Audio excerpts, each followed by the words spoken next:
కసాయి ఇంట్లో ఒక ఎలుక, ఒక పావురం, కోడి, ఒక మేక ఇవన్నీ కలిసి జీవితం గడిపాయి. కసాయి తన భార్య బయటికి వెళ్ళి ఏదో షాపింగ్ చేసుకుని ఇంట్లోకి వస్తూ ఉంటారు. ఎలుక దగ్గరికి వెళ్ళి చూస్తే వాళ్ళు ఎలుకను బట్టే జాలిని కూడా ఆ రోజు షాపింగ్ చేసి తీసుకొచ్చుంటారు. అరే ఇది నన్ను పట్టడానికి అని చెప్పి ఎలుక అనుకుంటుంది. అప్పుడు ఆ ఎలుక ఏం చేస్తుందంటే ఇంట్లో తనతో పాటు జీవితం గడుపుతున్న పావురం దగ్గరికి వెళ్తుంది. నీకు తెలుసా ఈ రోజు మన ఓనరు ఎలుకను బట్టే జాలి తీసుకొచ్చాడు అని చెప్తుంది. ఆ మాటలు వినగానే పావురం అవును తెస్తే ఉంది, నువ్వు భయపడాలి కానీ నాకేమవుద్ది అని అంటుంది. ఎలుక వెంటనే కోడి దగ్గరికి వెళ్ళి మన ఓనరు ఎలుకను బట్టే జాలి తీసుకొచ్చాడు అంటుంది. కోడి కూడా నవ్వుతూ అది నీకోసమే, నువ్వు భయపడాలి కానీ నాకేముంది అని అంటుంది. మేక దగ్గరికి వెళ్ళి ఈరోజు మన ఓనరు ఎలుకను బట్టే జాలి తెచ్చాడు అని మేకతో అంటుంది.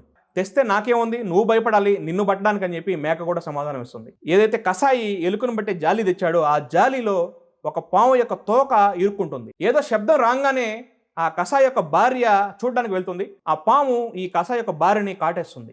వెంటనే డాక్టర్ వస్తాడు. డాక్టర్ వచ్చి ట్రీట్మెంట్ చేసి వెళ్తూ ఆ అమ్మాయి యొక్క భర్తతో ఏమంటాడంటే మీ భార్య తొందరగా కోలుకోవాలంటే పావురు యొక్క సూప్ తాపించండి అని ఒక సలహా ఇచ్చి వెళ్తాడు.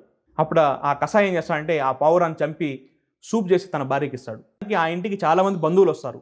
ఇంతమంది బంధువులు వచ్చారు కదా అని చెప్పి ఆ కషాయం ఏం చేస్తాడంటే ఇంట్లో ఉన్న కోడిని కోసేసి వాళ్ళందరికీ భోజనం పెడతాడు. ఇంట్లో ఉన్న మేకను కూడా కోసేసి ఆ వీధిలో ఉన్న వాళ్ళందరికీ భోజనం పెడతాడు సంతోషంగా.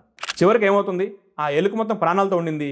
పావురం చనిపోయింది, కోడి చనిపోయింది, మేక కూడా చనిపోయింది.